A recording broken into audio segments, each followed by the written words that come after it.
Hey everybody, I'm back and with another Licity-Split tech tip, and today I wanted to briefly talk about the SGO and SGA forms.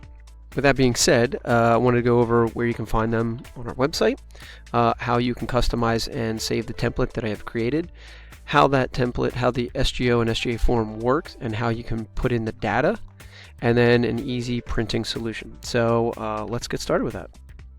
Alright, so if you go to our school's website, you can go under staff and there's a drop down that says forms and links. So you want to go in there and then you will see that there is a link for either the SGO form for non-tenured staff or the SGA form for the tenured staff. So depending upon the one you want, that's the one you're going to click. Alright, so when you do this, it'll open up the template form and you can see it's in view only. Again, this is the template, so you need to make it your own, and we're in Google Sheets here.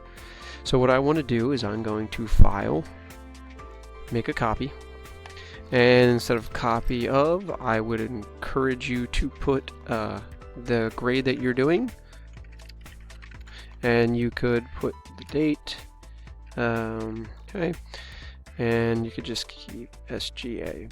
And then you could choose to put it in a separate folder, but it'll automatically go into the drive. When you hit make a copy, it will open up another tab, but now you have editing rights because it belongs to you, and now it is in your Google Drive. I'm just going to close this template tab so it doesn't confuse me. Alright, now the way that this is designed is that there are multiple pages, and I have them labeled down here. Number one, you're going to enter all your data, and the important thing is it's going to be in these colored areas. Okay, page 2, the top part will auto-complete as you do page 1, but on page 2 you're going to put your student list in with their all scores. Yeah, that's what we're going to start with. Then these pages 3 and 4, they're color coordinated so that the orange one's for the fall and your post is green for the spring.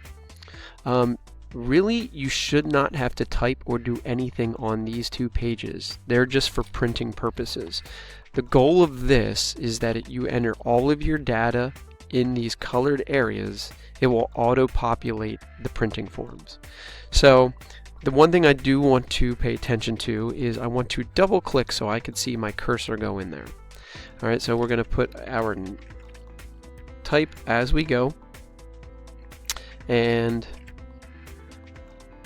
the important thing again is just make sure the cursor is in the box. If I have it on top and I try to change something, it could create an issue for you.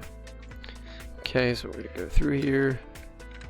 Number of students, just make sure it is a number and no other following information. And then again, when you get down to the date, please use the month, day, year format.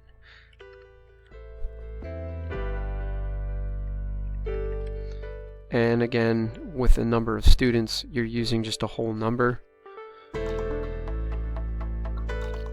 Alright.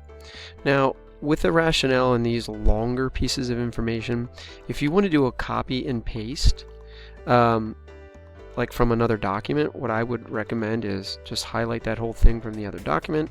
I'm going to copy it, Control C or copy. If I go back, again, make sure you have your cursor flashing in the box. Don't just highlight the box because it might delete the information that's there. Make sure you double click and get your cursor in, and then you can paste it. If you want to break into a new paragraph, it tells you hold Alt Enter. So if I want to move that down, I'm holding Alt on the keyboard and pressing Enter if I need to do a paragraph break. Okay, in this case I'm just going to move it back. And then again at the rating scale, make sure you double click to get your cursor in there, and then depending upon whatever your numbers are from your SGO or SGA, you can enter them there. But again, I can't stress enough that make sure you get your cursor in there so that when you're typing, it goes into the cell itself. Alright, now, if all goes well, it should import some information, and when I go to page 2. So it's already inputting in my name, my grade, right? This information that I've typed in the top here, it auto-populates, and then again, you can go ahead and put in whatever your scores are. Remember, for the fall, you're just doing the fall scores, and in the spring, you'll come back in here. Now, again, because we entered all the data in, when we go to page 3, it should just automatically do the information that I typed, and more importantly, it should put the numbers and math in.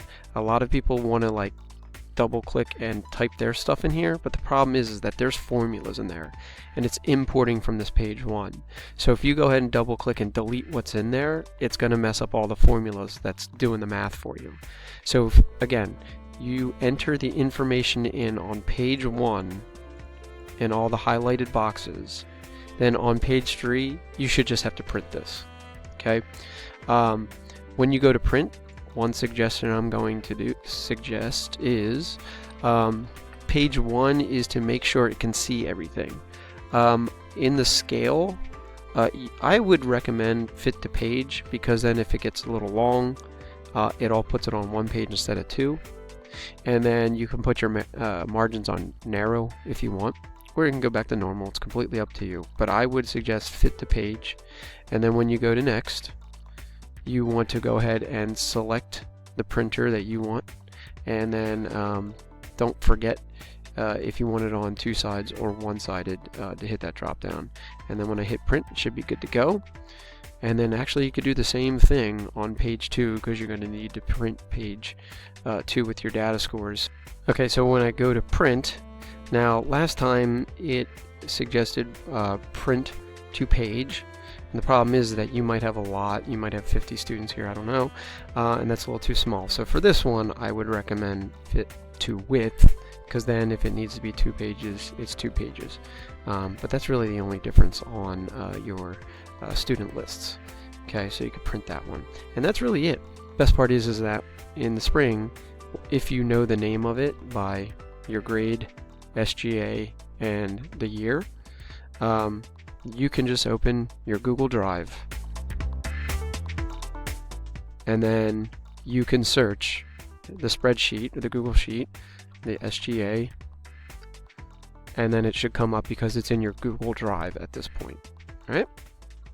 So that's everything, and if you need any questions, please let me know, and hopefully you found this helpful, and I hope you have a great day.